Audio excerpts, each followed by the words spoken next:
4 of Spectrum of Topics. I'm joined by Jim Damiani of Newmark. He doesn't need an introduction in the Twin Cities, but for those that are watching outside of this area, would you mind kind of giving us a little bit of overview of who you are?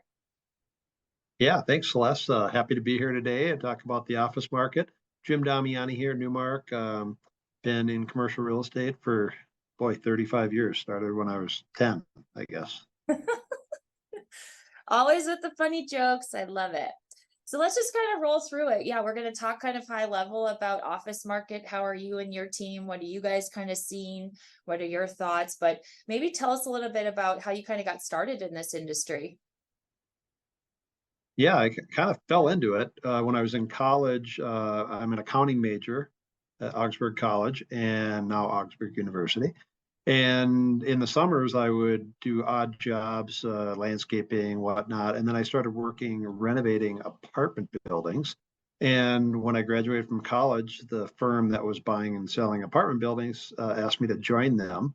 So I joined them and did all their buying and selling and renovating and hired crews and managed property. Well, we fell into a commercial bank REO property that I really enjoyed, the commercial side of it.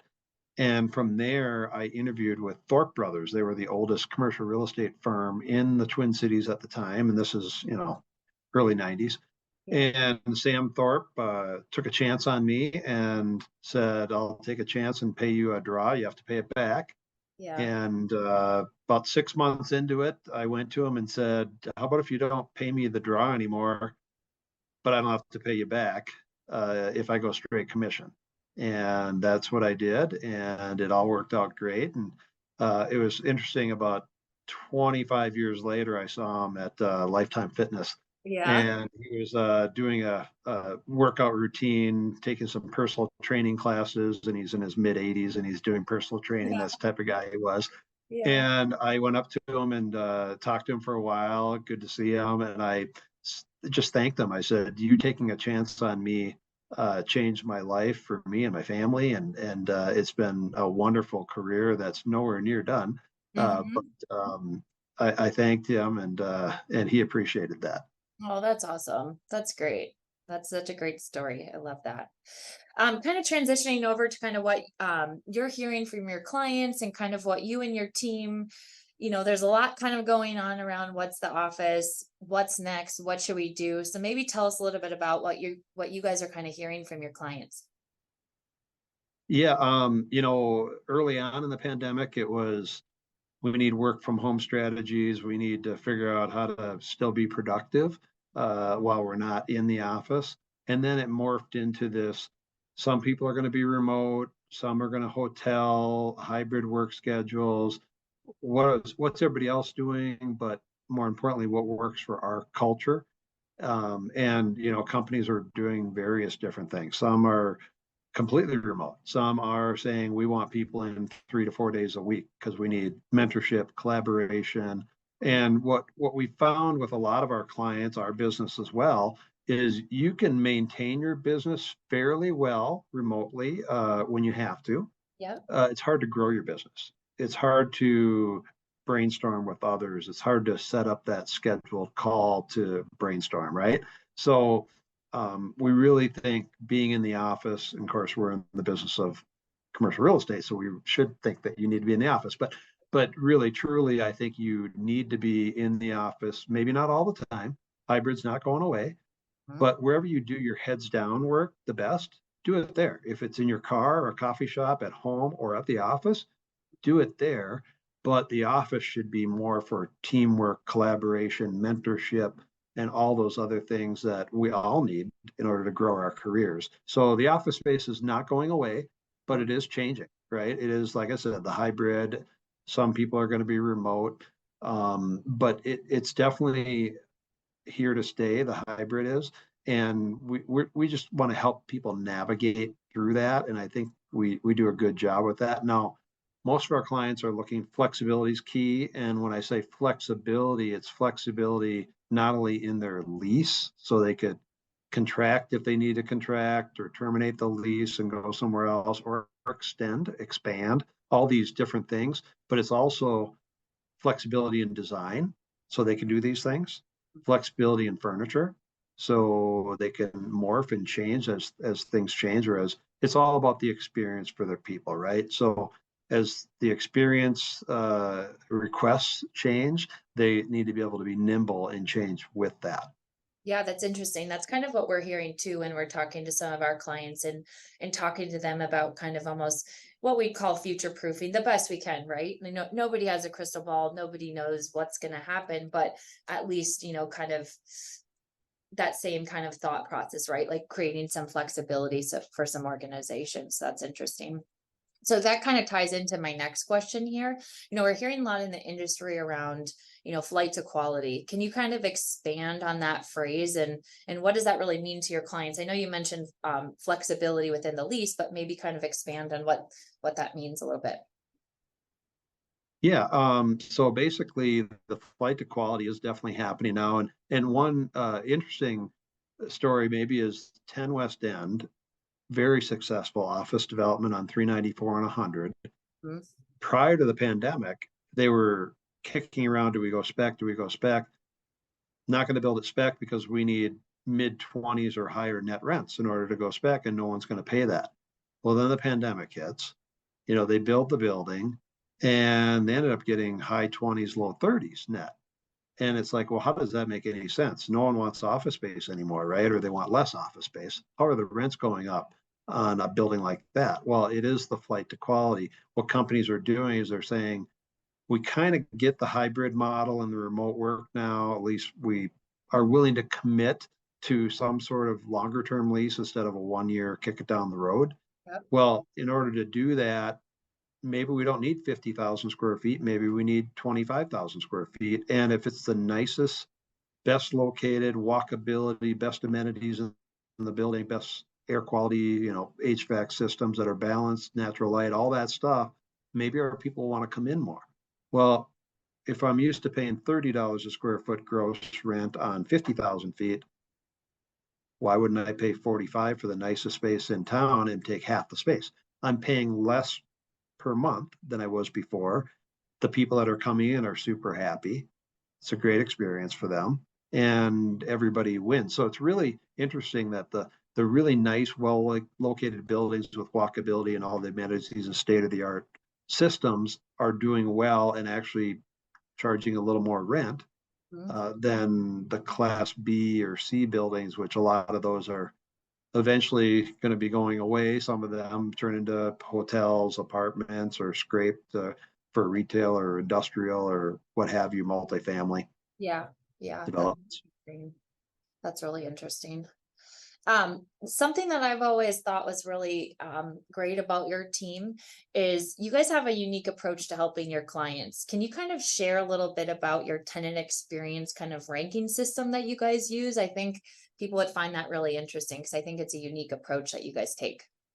Yeah, we call it part of our thought leadership. We're really big on thought leadership, and we always take a step back and try to think, what do our clients want? And we interview our clients all the time and ask them what they want, but sometimes they don't know what they want, right? So we try to help them navigate through all of this stuff. And it was probably 6 years ago now, maybe even 7 years ago. I was speaking at an industry function, and somebody said, "What's the difference between a Class A and a Class B office building today?"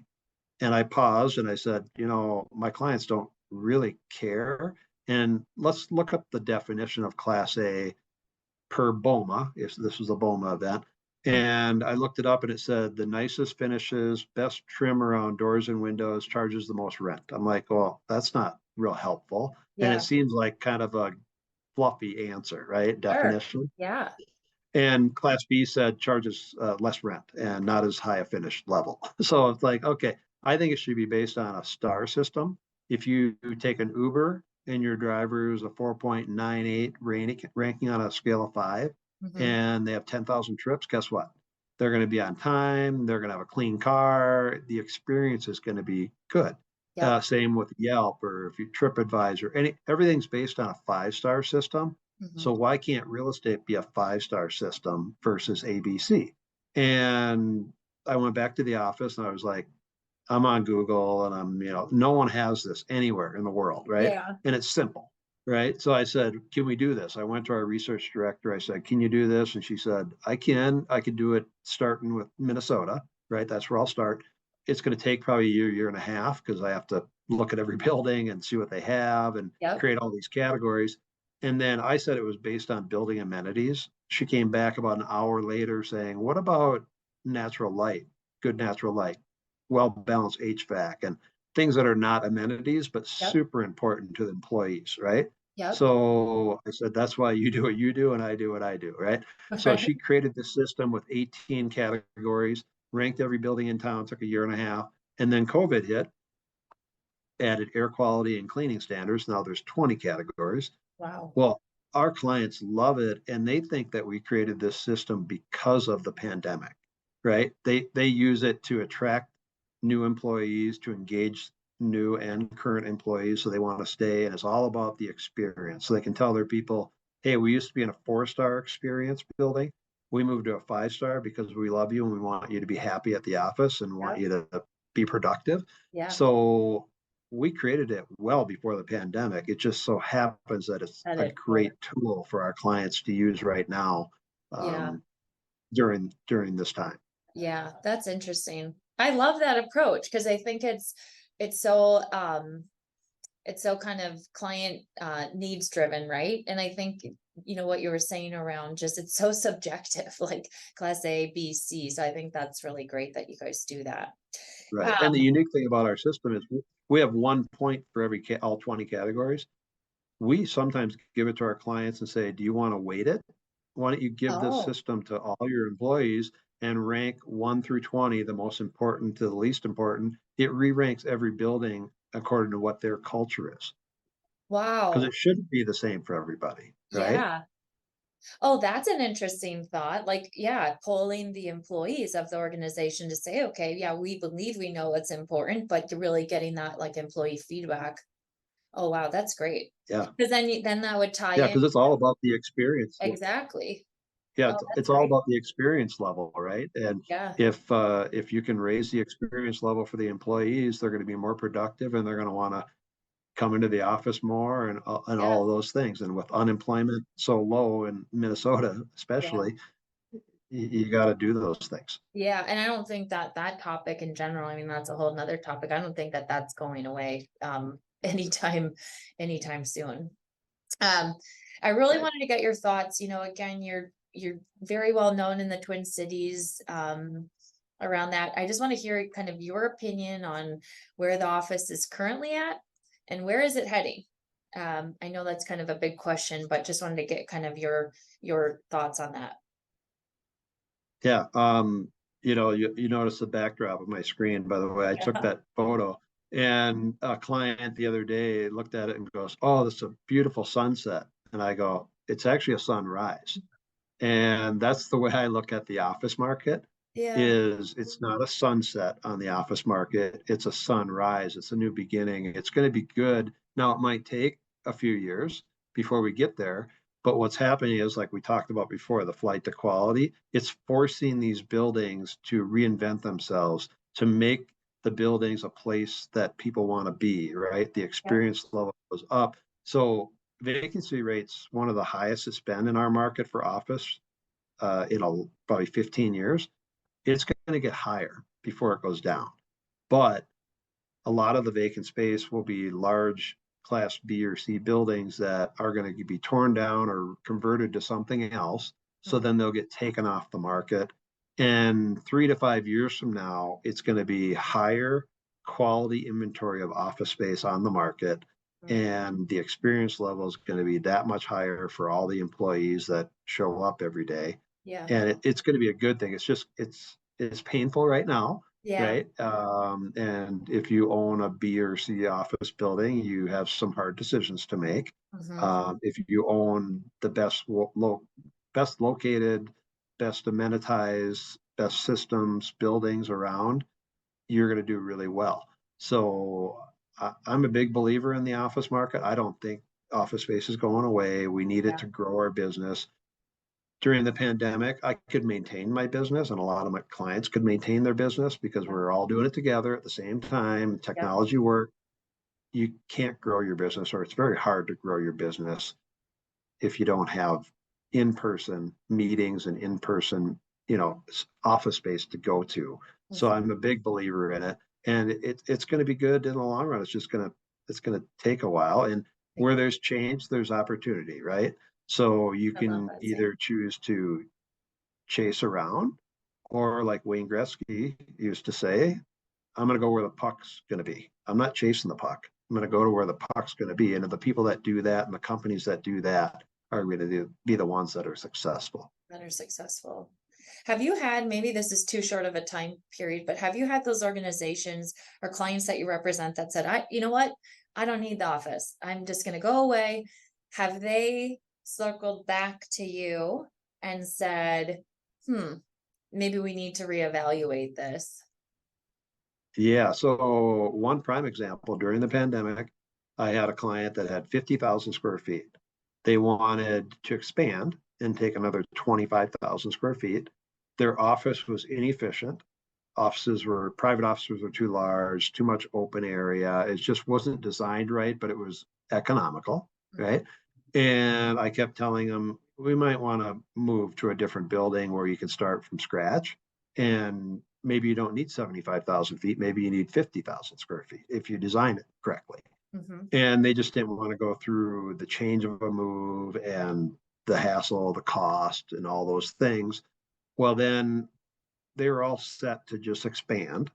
We had a call, and the CEO said, we just surveyed our people and nobody wants to come in. So we think we don't need any office space. And I said, okay, when you surveyed your people, do they think that they're coming back to your current office? And he said, well, yeah, that's all they know. And I said, well, no offense, but your current office, as I've been telling you, is horrible. Yeah. And it's quite frankly soul crushing. So why don't we get as many of them as we can and go to the buildings that I told you have all the amenities and all the experience levels high, and then survey them. So we did that, and they looked at this one particular building. They could fit into 50,000 square feet versus 75. So they're going to save money annually. And all their people said, well, if we move there, we'll come into the office 4 to 5 days a week. And they're at 85% occupancy 3 days a week or more. At this point. So they went from, we don't need any office space, to doing that. So you got to be careful when you survey your people and talk to your people and make sure they know the entire story. Yeah. But I think that's a testament to you just being in this industry and being able to ask some of those questions and ask them and formulate them in the right way. Because had it been maybe somebody else, it'd been like, okay, you say you don't want it. Okay, I'm just going to listen to you. But you knew what was kind of best for your client and you kind of pushed it a bit. So I think that's a testament to just you and just,